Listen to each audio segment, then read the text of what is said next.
So after 6 months of marriage, I had one dinner with my wife at home prior to 9 p.m.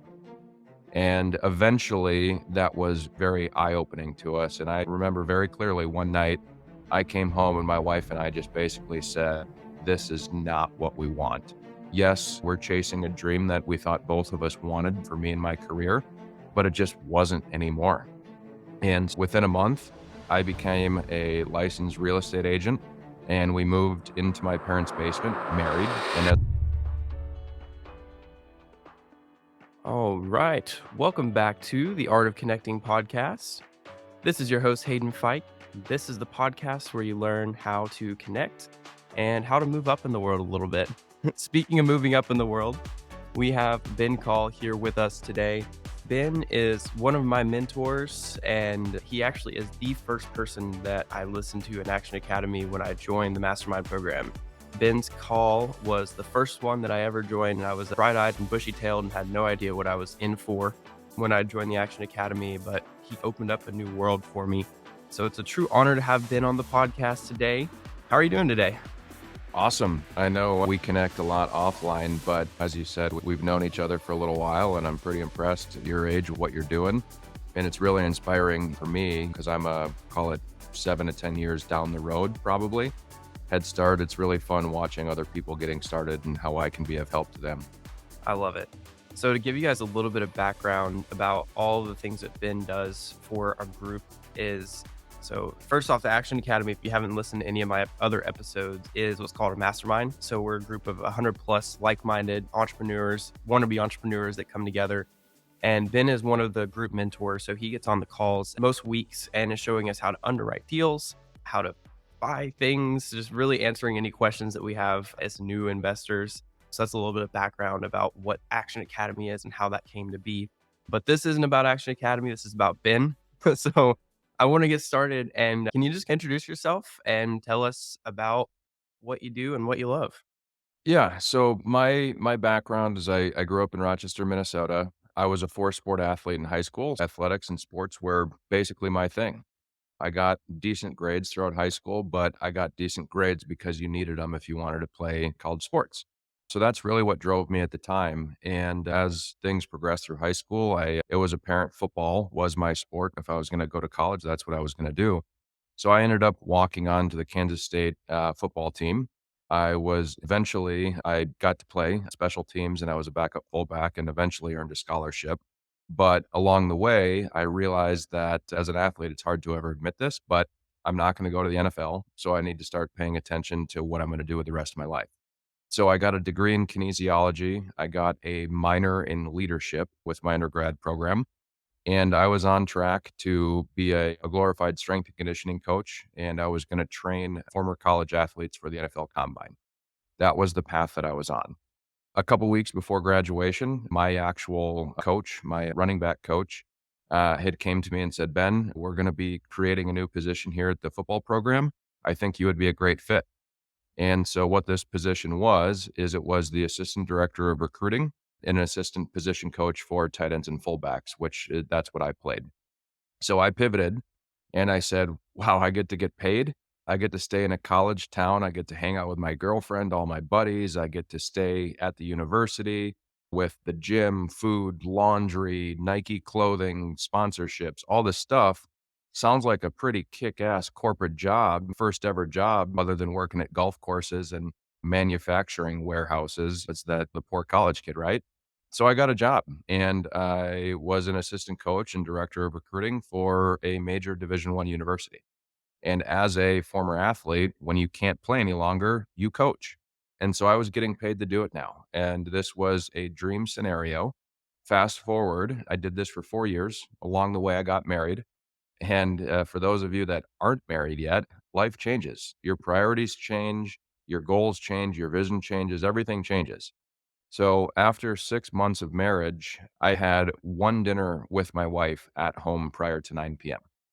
And eventually that was very eye-opening to us. And I remember very clearly one night I came home and my wife and I just basically said, this is not what we want. Yes, we're chasing a dream that we thought both of us wanted for me and my career, but it just wasn't anymore. And within a month, I became a licensed real estate agent and we moved into my parents' basement, married. And as a man, that's not a glorifying thing you ever want to do. So it motivates you. And so we packed up a 12-foot U-Haul, our entire life fit in it. And we moved back to my hometown. And I was going to do real estate as an agent to hold me over until I found something else. And basically, I just went full steam, dove in head first and really enjoyed it. Realized that I had a bit of quote unquote entrepreneurship in me and started building a sales business purely as a real estate agent, saying yes to every opportunity and figuring things out along the way. A couple years later, I owned a property management company where we manage other people's properties, everything from single family homes to Section 8 apartments to strip centers where I'm managing Chipotle's. And through that, it gave me the confidence, and I eventually started investing in real estate myself. My first investment was with a partner into a self storage property. And that was one of those other light bulb moments that instead of trading time for money, meaning if I put in the work as an agent, find a client, I sell a house, I get a paycheck. I'm a salesperson, right? And then when I became the investor, the light bulb went off and said, wow, I find an opportunity. And in theory, I can make money while I sleep and I don't have to have my phone ring anymore to earn a paycheck. That was probably one of the biggest pivotal moments in my entire life and something that was huge. And I haven't looked back since 2018. So through all of this of growing the corporate ladder to realizing it wasn't for me, becoming an entrepreneur and now becoming an investor, we have over a period of time designed this life that we really envisioned when we were dating, got engaged and got married. And so now I still have a couple businesses. I run a brokerage team, I run a management company, but I can say that I'm a full-time investor and I've been able to build a life of financial freedom where the majority of the time we can do whatever we want, wherever we want. And it's every time I say that now, even though I've said it a couple times at various masterminds and talking with friends in these circles, it's it gives me shivers. It's pretty cool to finally get what you want in life because the more people I talk to that are working W-2s or corporate jobs go in these cycles where they're not happy and they're trading time for money. And there's a lot of people who don't like their jobs. And I think I'm one of the fortunate ones. I love what I do. I remember when you had your first call, I think you were in this, like, old office, like, maybe at one of your storage facilities or your real estate office, I can't remember, but you can't see the this is an audio only podcast, so you can't see the video, but Ben's in this, like, nice, like, office. It has this cool little design behind him. He's got his little microphone, looks all official. Like, the progression in a year, like, Ben wasn't talking about financial freedom a year ago, so I don't know, like, when that kind of hit as far as, like, you probably were, but maybe you just didn't think about it that way. But I know, like, as far as the lifestyle that I see versus what I saw a year ago, Ben has changed so much too. Yeah, and a lot of that is, driven from, I guess, my internal competitiveness with myself. The quote that says, "If you're not progressing or not learning, you're dying." Mm. And that's something that I take in basically everything that I start. If I'm not getting better at it, I'm not happy with myself. And so I became a point in my, career or business that I hired a mindset and performance coach. And that's when I started joining masterminds. It's been about 2 years now. And that was something that was life changing for me personally, for my relationship with my wife, and for the businesses that I have. And a lot of the things that we worked through was my personal confidence and things that I do. And one of the things that my coach said is, he goes, Ben, you've quietly achieved a lot, but you don't tell people about it. You don't celebrate the wins that you have. And you have that full back mentality of you just need to go forward. Okay, check, move on to the next thing, do it again, do it better, do it faster. And so part of starting to tell my story more publicly is selfishly for myself. It's selfish for myself that talking about these things to other people gives me confidence and satisfaction that I have accomplished some things. And it's not meant to be in like a greedy, cocky way to everyone who might listen to this. It's to give myself confidence to be happy with what I've done, to celebrate the wins that we've accomplished along the way. and also to be a mentor for you, Hayden, to be a mentor for people that are listening. And there's a lot of people who are unhappy with their jobs. And if I can change or spark one person's life, that gives me a lot of happiness and satisfaction too. Absolutely. So I want to rewind a little bit. And a lot of people, I was talking about this before we got on the recording. I don't know for sure, but I feel like a lot of people listening to this may still be in a W-2 job. They're not a full-time entrepreneur. Maybe they've got a side hustle going on and they're wanting to figure out how to take it to the next level. Can you talk to me about how, when you are in that job, to maximize your connections? Because you mentioned when you were a coach, you started to discover like it's really more about who you know, not about how great of a coach you are. Can you talk a little bit about that?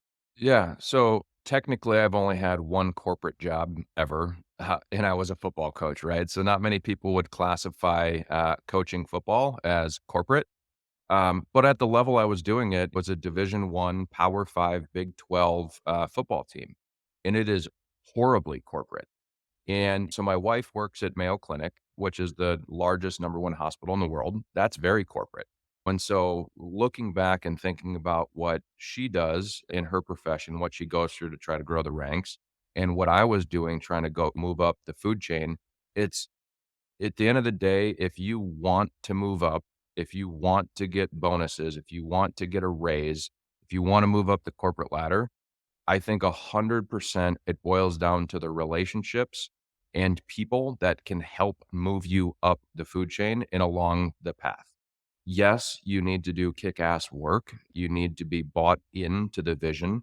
A lot of times you need to drink the Kool-Aid of the business that you're working at to show that you're inspired and want to be there. But for me, I was the assistant director of recruiting. Did I want to be the director? Yes. Did I want to move up to eventually be full-time position coach or an offensive coordinator or eventually a head coach at Kansas State or the University of Texas or a big school? Hell yeah. So when you get started, you start to eventually figure out if you pay attention, who are the people that can take you there? Who are the other people that are a couple steps ahead of you that are moving up the food chain and who are going to do it at a fast pace? Because when you're at the bottom, most people aren't content with being at the bottom. You want to move up to a point that gets you the financial pay that you want, that your family needs, or something that will give you the personal satisfaction. So when I was coaching, I identified that the guy that was going to move up the fastest was our wide receiver coach. So I started to personally build a relationship with him and I wanted to become indispensable. I wanted to do everything I possibly could to make his life easy. I wanted to take everything off his plate that I could to show that I was going to work my ass off for him. So if he moved up or went and got a job at a different university or a different hospital or whatever it might be for those that are listening, he was going to take me with him and ultimately I would get a promotion. So I think the biggest thing is making yourself indispensable for the organization that you're working for.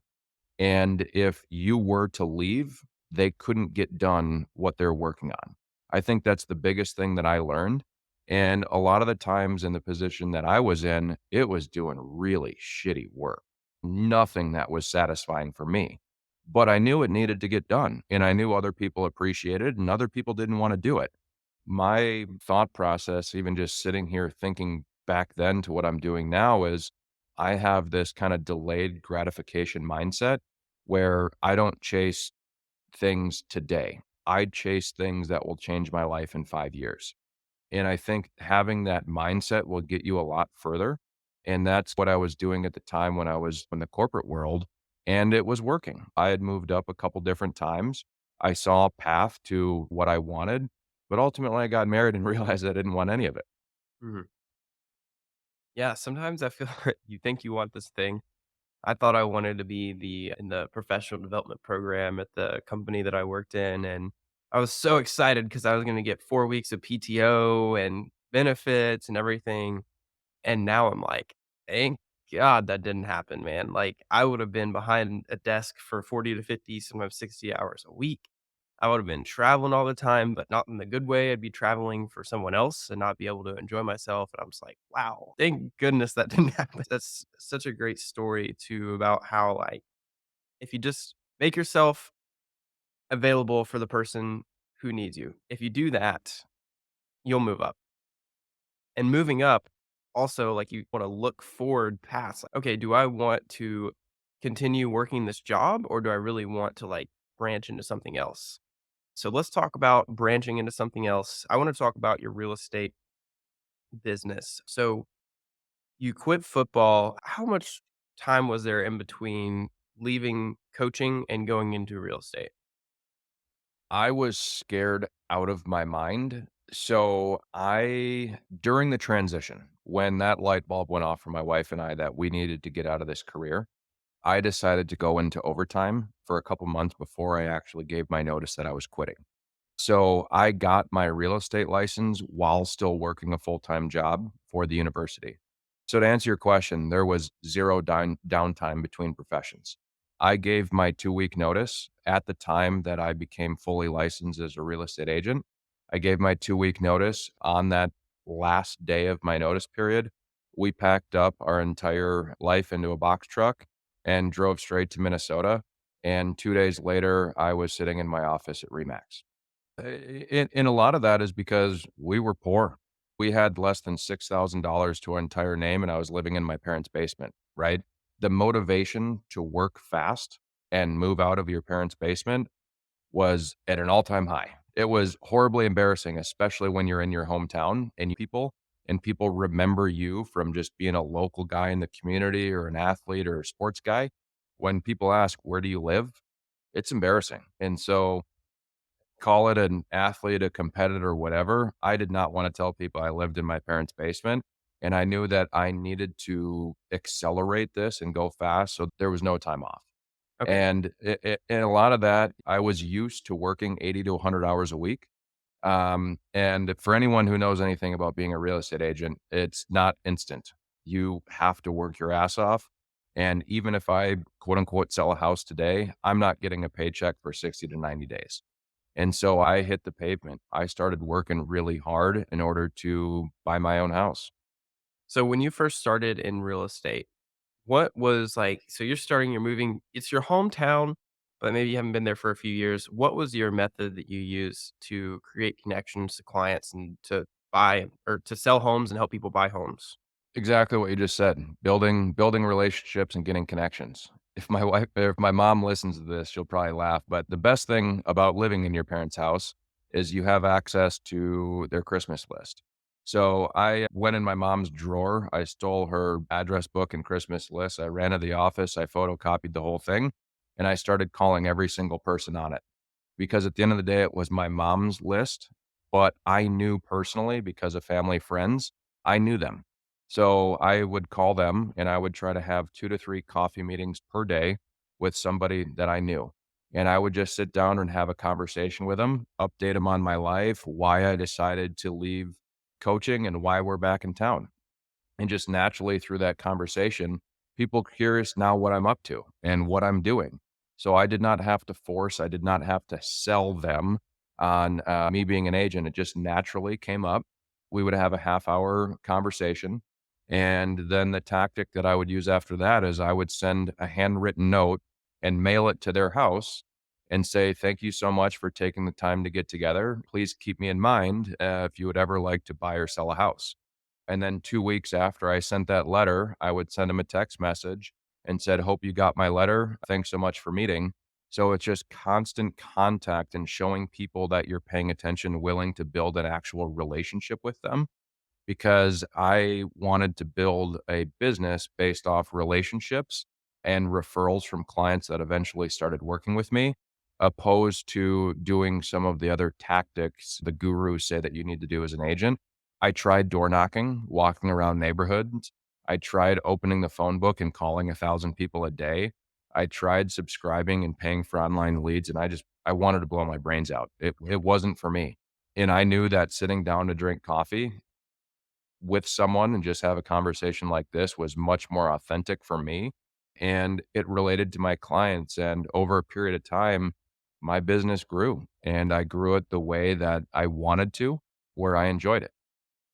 I feel like we're on such a similar wavelength because I used to sell life insurance and I sold cars. And especially when I was selling life insurance, you're buying leads, like you're buying male leads.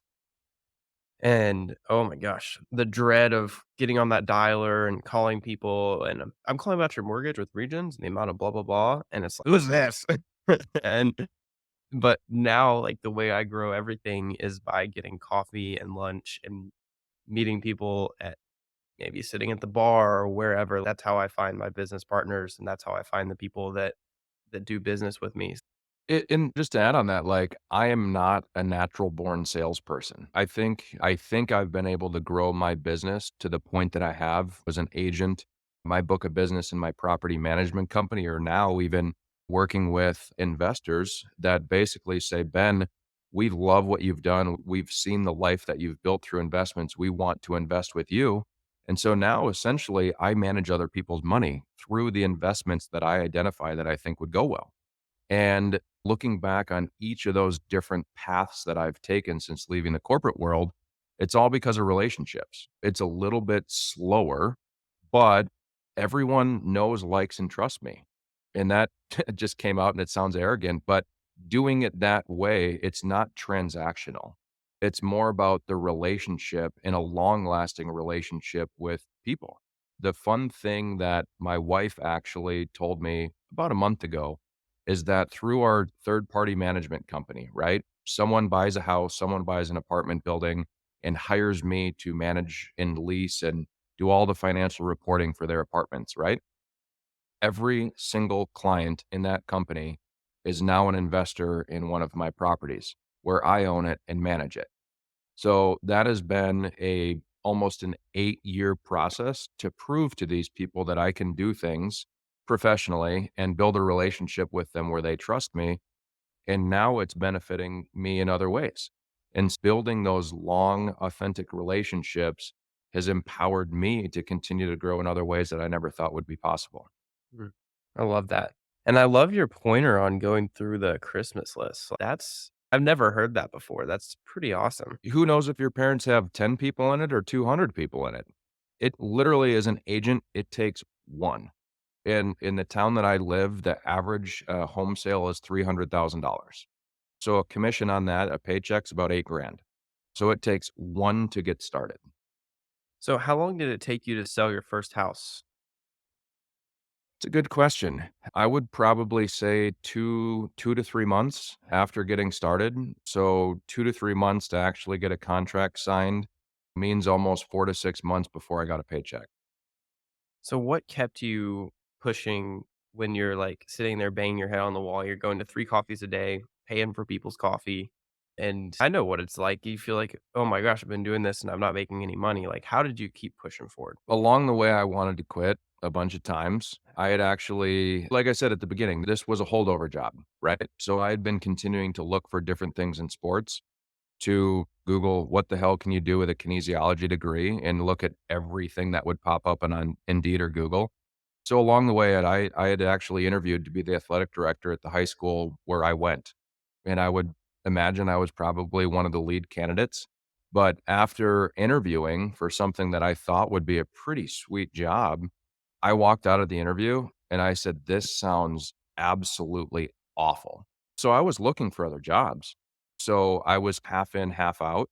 And eventually, once I caught traction on real estate and get that first deal or first great relationship or first lead, it became addicting for me. It became something that I enjoyed. And so that's what kept me going because the reason I chose Remax is in our market, Remax is the dominant office. It controls the market. That's where all the big heavy hitters, the guys that are the veterans that have been doing it for a long time. I went into the office to be the guy or the fly on the wall that would just sit back and observe. What time do these guys get to the office?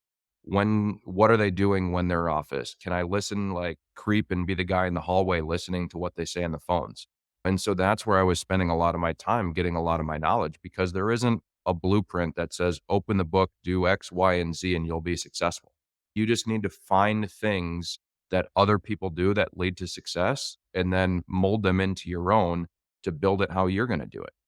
What time did the heavy hitters get in the office, and what were some of the things they'd say on the phone?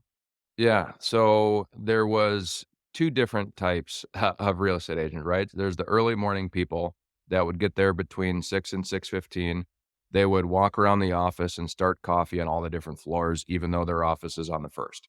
So they get there, they start their coffee, and they start basically sending emails and going through their bookkeeping and accounting and working on updating all of their listing and online leads, right? So that was a morning routine, and a lot of them would start making phone calls between 9 and 10 o'clock. And now that I've learned that, it allows prospects to get settled into their careers, open up their email, and now all of a sudden at time, there's usually that lull in the corporate world where you get bored, you're not working on anything, and you're ready for lunch. So that's when salespeople start calling those people to have conversations with them. So the flip side is there's the other agent who doesn't even get into the office until 10 o'clock because they're using the morning for themselves where they're going to the gym, they're getting their kids to school, they're mowing their lawn, and then they get into the office at 10 o'clock, start hitting the phones. So the routine that I found is that if you're successful in option A or option B, everyone starts prospecting around 10 o'clock. And so I knew I was a morning guy. So I did option A, but then I started prospecting around 10 o'clock. I started having coughing meetings at basically 11 o'clock, 12 o'clock, and 1 o'clock. And then I'd be back in the office following up with people.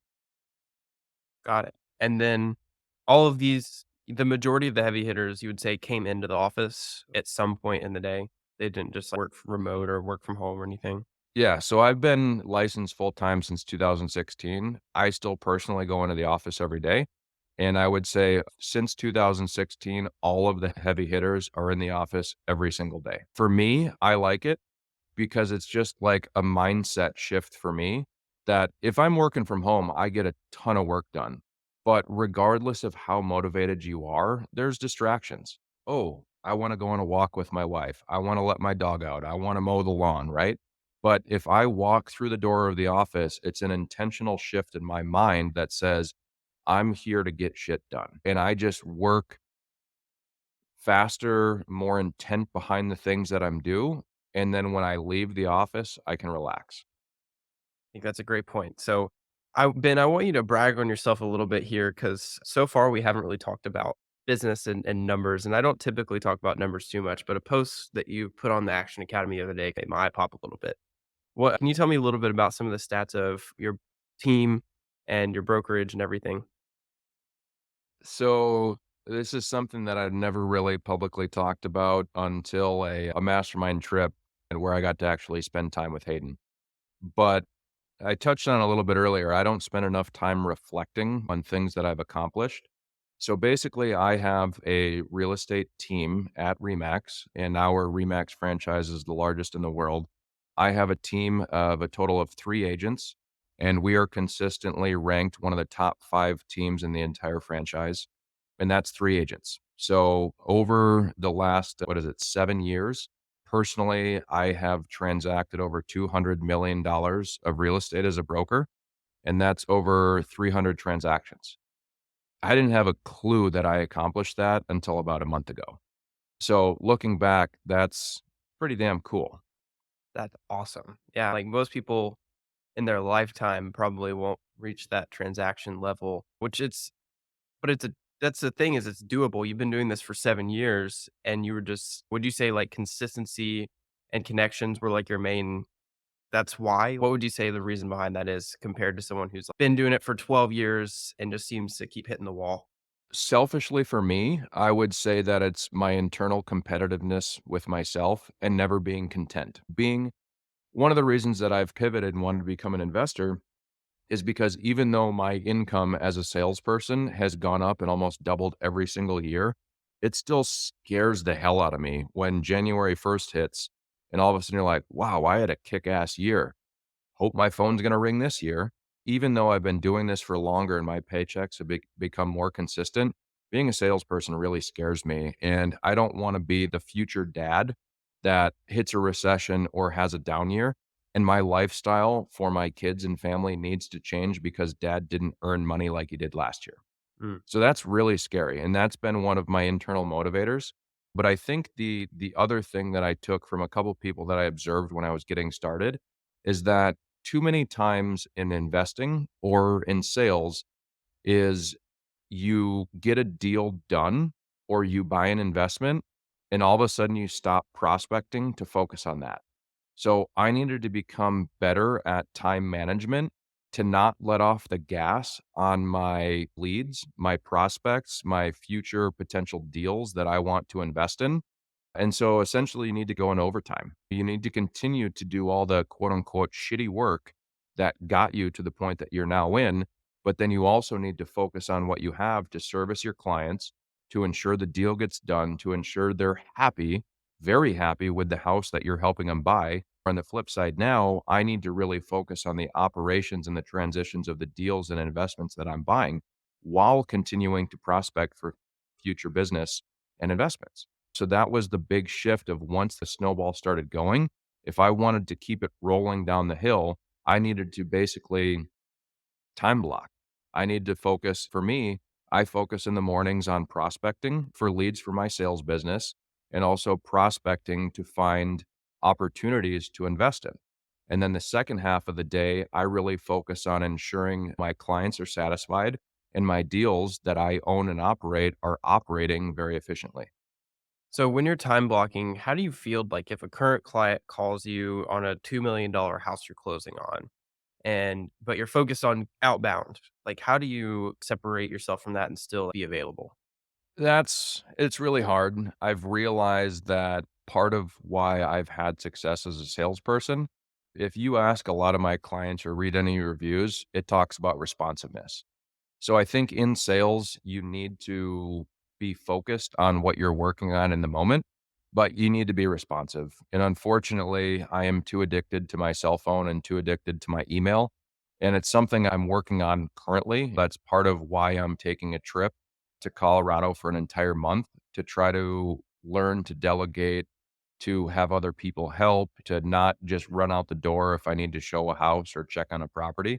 So to answer your question, it's really hard. I think that you need to be responsive in the moment to certain people or to certain situations, but then be disciplined enough to ignore and realize it's not something that's on fire and not something that needs to be responded to. So essentially, you just need to basically, what is it? Can it wait or do I need to respond right away? Okay, gotcha. That's something that I don't know that I'd say I struggle with because I'm not like I don't know that I'd say I'm in sales. You're always selling, I guess, but most of the things that come across my table, it's all right. This can be responded to in 2 hours. They're not going to die if I don't respond in 2 hours. So I try to like discipline myself to be focused on one thing. And I watched a video the other day, and it was a guy talking about focus and how watching reels and stuff like that kind of fries our frontal lobe and keeps us from focusing. And he's like, you should only have one tab open at a time because whatever tab you have open, you should focus on finishing that task and then go to the next tab. And I was like, holy crap. Like I've got 25 to 50 tabs open at any time because what if I need to go back and do that? And so I started implementing that and I was like, wow, this is really helpful. I don't know, maybe that could help someone if that's something that you struggle with. I want to talk about storage. Let's talk about your first storage deal. How did that come to be? So going back to 2018, at the time I was just a salesperson selling houses and managing other people's properties. So essentially, my phone rang and it was one of my clients that I managed some of his apartment buildings. And he said, Ben, you've been doing a good job managing my properties. You've made me a lot of money over the years, but I just got an opportunity that's bigger than I can do on my own and wondering if you would like to have a conversation about partnering with me because I need you to operate it. I said, sure. What is it? And he goes, it's a storage facility. I'm like, "What the hell is storage? What do we do? I don't have the first I don't know anything about it." And so I said, "It's actually, like, cool that he called me and gave me the opportunity." So I drove to his office, we met. He said he was confident in the numbers. I tried, or at least I took a stab at underwriting things myself, but I didn't really know what I was doing at the time. We called the lender that we had a mutual relationship through, and he reassured us that they had the loan for many years. They liked the property and it was a good investment. So within a couple hours, we said we would do it. From a partnership standpoint, I had been working for this guy for a few years. So we had a working relationship. We knew what our roles were as owner and operator. And now essentially he was going to be an owner and I was going to be the operator. So our relationship had already been there for a couple of years and we worked well together. The lender said it was a good deal and Adam said the numbers worked. So within a couple hours, we submitted an offer. The next day we went under contract and about 30 to 40 days later, we were storage owners. And so it was an absolute whirlwind. If you were to ask my wife about this situation, it was a lot of sleepless nights wondering what the hell we were doing. We were constantly like Googling how to run a storage facility, how much money should you have in your bank account if you go bankrupt, like all of these like crazy things that you start thinking about when you start doing something that's crazy or uncomfortable. And we closed on it, and my motive at an entirely different level than I had ever been motivated, because this was another instance like moving into my parents' basement where I could not accept that this would go bad. And so I was doing everything I possibly could to learn and operate this efficiently because if you look at projections of future income, this one deal could change our lives. And now looking back since 2018, this one deal has changed our lives in so many ways, from mindset shifts to opportunities to have passive cash flow and to be able to travel and do all the things that we wanted. So, as you were trying to figure out how to manage this facility, what were some of the resources you used to like when you ran into a problem? Where was the first place you turned to ask a question if you didn't know what you were doing? Google. Google. Really? Okay. So you Uh, didn't have like a no, mentor and no, or a so person. back then, there really podcasts weren't big yet, and so there weren't many people out there saying where to go for resources to be a self-storage owner. So, basically, what I did is just I looked to people that I knew that owned any type of real estate, and I would just drive around and pull into storage facilities, and the person sitting behind the desk, if there was anyone there, say, "Hey, I'm buying a storage facility. I'm this old. What do I need to know?" And so I would do that. Unfortunately, in the industry back then, not many people wanted to share their quote unquote trade secrets. They didn't want to tell you what they did because they saw you as competitors. So, really, what changed for me is I had a couple buddies that were owners and operators of hotels and I was just like, "Oh, I can relate to this." You get a client that wants to stay there for some various reason. They find the hotel and pricing online. They book the hotel online. You move them into the hotel and then you check them out. And so what I'd learned, it was the same thing with storage. Someone finds you driving by, someone finds you online. They rent the storage unit for maybe a month, 6 months, a couple years and eventually move out. So at the time, I just said, I'm going to run my storage facility just like a hotel. And I started to try to implement a lot of the things that hotel operators were using. And now everyone talks about it on podcasts and books, but essentially you need to create a website. You need to have Google ads. You need to have the ability to rent online in a few seconds. You need to have touchless, contactless ability to rent units, and you need to get Google reviews. So it's very similar. And like now looking at my concept that it's similar to hotels. You need to provide a quick, easy concierge service to rent a storage unit. So let's talk about where you're at now. Where's the storage and investments at currently? So that one facility we've owned since 2008, it's performing like unthinkably well. And because of that, it's given us the confidence to do more. And so that was my first ever investment. Prior to that, my wife and I bought a $170,000 house. And so because of that, like I said, it gave us confidence. We now own self-storage. We own multifamily. We develop multifamily and storage, and we own triple net real estate in multiple states. So since 2018, we've grown a lot. How'd you get into the triple net? Because that's really fascinating to me. And can you maybe explain what triple net real estate is? Yeah. So triple net real estate, for everyone that doesn't know what it is, essentially imagine going to Chick-fil-A, Chipotle, going to Verizon to buy a phone. Somebody owns the shopping center that you're going to buy lunch, right?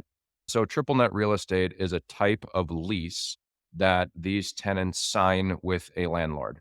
And so it's one of the more desirable lease types because triple net means that any expense that comes into the property or the owner of the property gets passed through and paid for by the tenant. For example, you own a property and Chipotle is your tenant. If the roof starts to leak, the owner has to coordinate and fix it, but the expense and bill gets paid by the tenant. So there's a lot more consistency in what your returns will look like because you don't have unexpected expenses. Like, for example, if you buy a single family house, things are chugging along really well. All of a sudden, your furnace goes out, you spend a couple $1,000s, and your entire return is lost or crushed for the entire year. So that was one of the attractive things that I liked. And I wanted to diversify my portfolio a little bit because of shifts in the market with certain types of assets and real estate that I wanted to have a diversified portfolio of a couple different things so that if the market ever shifted or storage wasn't as in high demand or multifamily got overbuilt, I would have a little bit of a different portfolio. So like I touched on earlier, where being a salesperson scared me for income. I didn't want one aspect of my investments to get crushed and my lifestyle had to change. I keep chasing and adding these things to my life and my business that create fear for me. And I'm just trying to eliminate this fear or scared mindset. And there's different things that I learned over the time that I needed to become knowledgeable about. And that was an area that I wanted to add to. Awesome. How many units of self-storage are you at now? I have just shy of 3,000. 3,000. Okay, cool. That is amazing, by the way, guys. Ben's one of the you're one of the larger operators in your area, right? You're pretty big over there in Minnesota, right? Yeah. Yeah, that's right. All right, this will be our last subject, and then we'll wrap it up because Ben's got a lot of business to take care of, I'm sure. But I want to talk about we touched on it a little bit, but let's talk about masterminds. Can you tell me about when your mindset coach said you need to join these groups and kind of the mindset that in the beginning that you had, and maybe some of the results that you've had out of joining the different groups that you have? Yeah, I took a while. I'd went to a couple different conferences and I tried to get into different circles from people that I had admired, I saw as mentors that I started to follow online. And I really wanted to figure out what rooms, what masterminds, what are they doing to get basically knowledge, confidence, ideas, mentors. So I joined two different masterminds. I joined GoBundance and I also joined Action Academy, which Hayden has touched on a little bit. And so a lot of the things that I get in those circles is they're two similar but very different masterminds with the people that are in them. But the similarities between them are basically people that want freedom, happiness, and growth in their life in multiple different areas, everything from travel to health to business to income. And so I knew that's what we wanted. And so I needed to be in a room surrounding myself with like minded people. And what has the result of that been? I've been in masterminds and coaching for 2 years. If you look at the amount of days we've been able to travel, have skyrocketed. My income has skyrocketed. And the relationships that I've built with friends in these communities are some of the strongest relationships with friends that I now have. I live in my hometown, so there's guys that I went to high school with. I have college roommates that are all over the country, and some of the best relationships I have now with friends are through these masterminds because we're so like-minded in every aspect of our life. Mm. And something I think about too is like the deals that are shared. There's people that'll post in the Facebook group when they hear about a deal somewhere and it's, oh, wait, that's in my wheelhouse. Let me take a look at that. And yeah, that can be worth a lot. It's a lot of people, if you start to become an entrepreneur, I feel like you have this draw. Just like, I feel like I just need a circle because I don't really have that around me. At least that's what I've felt.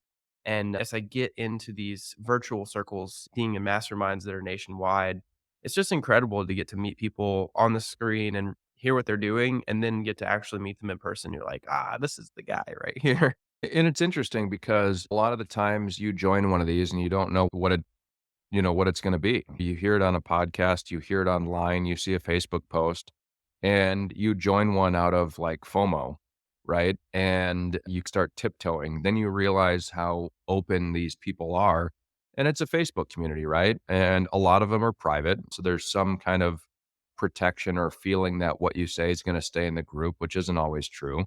But there's a lot of people that are posting a lot about struggles they're having in their life and in their business and looking for advice. And the cool thing is it's because it's like-minded people a lot, like every single post where someone is saying they're struggling with something, they need advice on how to structure a deal, how to get lending, how to book travel for a month out of the country. There's always someone who is commenting, giving advice, and providing resources. And you can't do that just walking down the street in your hometown.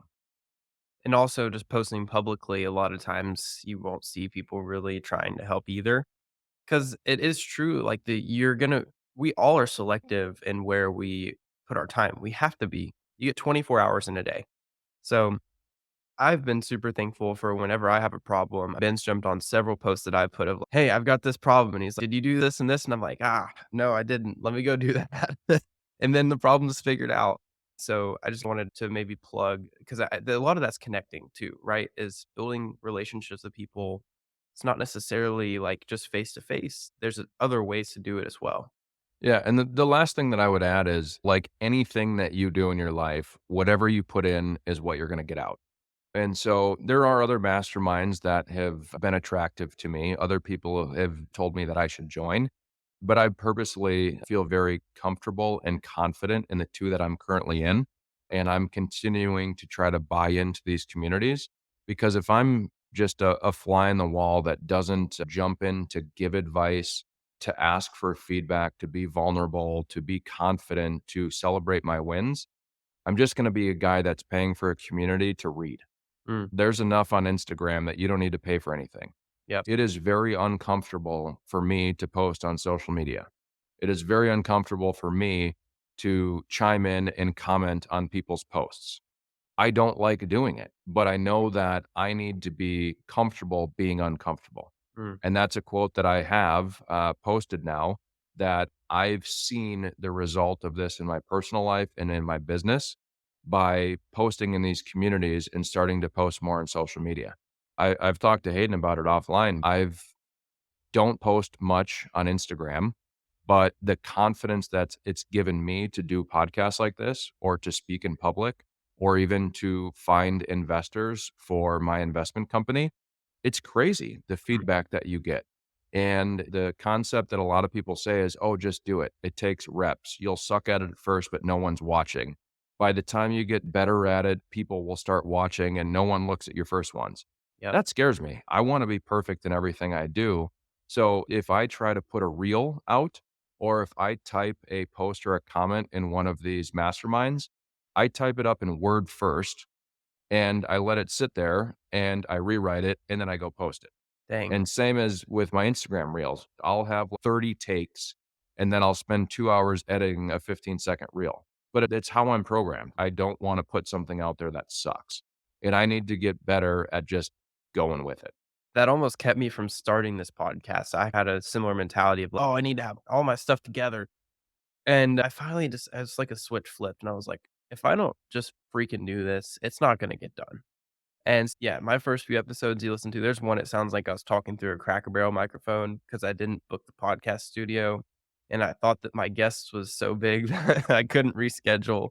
And so as I go and rock and roll with this, I'm learning every day on all the podcast things of what can go wrong, and it's always a learning thing. But with my Instagram reels, if you go look at my Instagram, you'll see there's like the camera will be shaky or the audio's not good. I'm getting microphones and everything, but I just roll with it because, like you said, I've got that mentality of 980 people follow me. So at the end of the day, if I look like an idiot to 980 people, I do that every day just walking outside. So it's not that big of a deal. Yeah, and it's something that it's more internal for yourself. Like I've always strived that if I'm going to do something, I want to be good at it. Mm, And the same thing is this is a new thing for me. So like sitting here having a conversation with you is really easy. But standing up in front of a room of people doing this exact same thing would be very hard for me. But Maybe I just just need to come, get comfortable with it maybe you because I should know I real estate meetup. yeah, and I know there are people out there that will listen to this and things that you're saying or things that I saying, it's relatable. So Mm. that's why I'm trying to force myself to do it. I love it. Thank you for forcing yourself to do it. I'm sure people got value out of this. One last question I wanted to ask is, can you think of a connection that changed the way your business functions or changed your sales cycle? Can you think of that one person that comes to the top of your head? The one person that comes to my head is right when I moved back to my hometown, I was helping a family friend to open a pizza restaurant. I was putting together tables, I was hanging lights, and the owner basically said, "Ben, I know you're hustling. You're here to meet people. Keep hanging out. You're going to meet a lot of people in this restaurant." And he saw me hustling and introduced me to Mark. Mark was the owner of the building the restaurant was in. Mark did not own one building. Mark owned multiple buildings in multiple states all over the country and land and businesses and whatever. And Mark is a guy that I tried to attach myself to. And he was a guy that at the time when we were getting started, he would call me every morning at 5:30, tell me he just got done with a run, tell me he was only in the office till 10 o'clock. And he would constantly ask me, "Why aren't you in commercial? Why aren't you in commercial?" And he never said what he meant. He never told me what he was getting at. But now looking back on it, he was one of the guys that changed my mindset the most to do and sell commercial real estate and to own commercial real estate. And I still have a great relationship with Mark today. We've done some business, not a huge amount, but he's a guy that made me start reading books and listening to podcasts about financial freedom. Mm, I love it. What's your favorite book? The most life-changing 2 books are ones that people talk about all the time, Rich Dad, Poor Dad by Robert Kiyosaki, and then Millionaire Next Door. Rich Dad, Poor Dad changed my mindset on what I wanted to do and become truly an investor, and Millionaire Next Door is one that my wife and I talk about all the time. It's one that really sticks with us because, like I said, when we started this and left my corporate job, we were poor. We've earned a lot more money, and we now own a lot of investments, but we live like we did back then. And there's a quote in that book that says, "Don't let your lifestyle creep until your passive income can support it." Mm, And so we did not take all of our cash flow and go buy a big house and brand new cars. We continued to be disciplined and reinvest it. So those are the 2 most impactful books that I can say I've ever read. I love it. Awesome. Thank you so much for coming on, Ben. You want to go and plug your Instagram and where people can find you? Yeah. So my Instagram is Ben_Kall. So Ben_KALL. So you can find me on Instagram. I'm not overly active, but I'm trying. But I do respond to messages there. And then my website is legacyinvestmentgroup.com. All right. Awesome, Ben. Thank you so much for coming on. And we'll catch you guys on the next episode. All right. Thanks for having me. See you next time.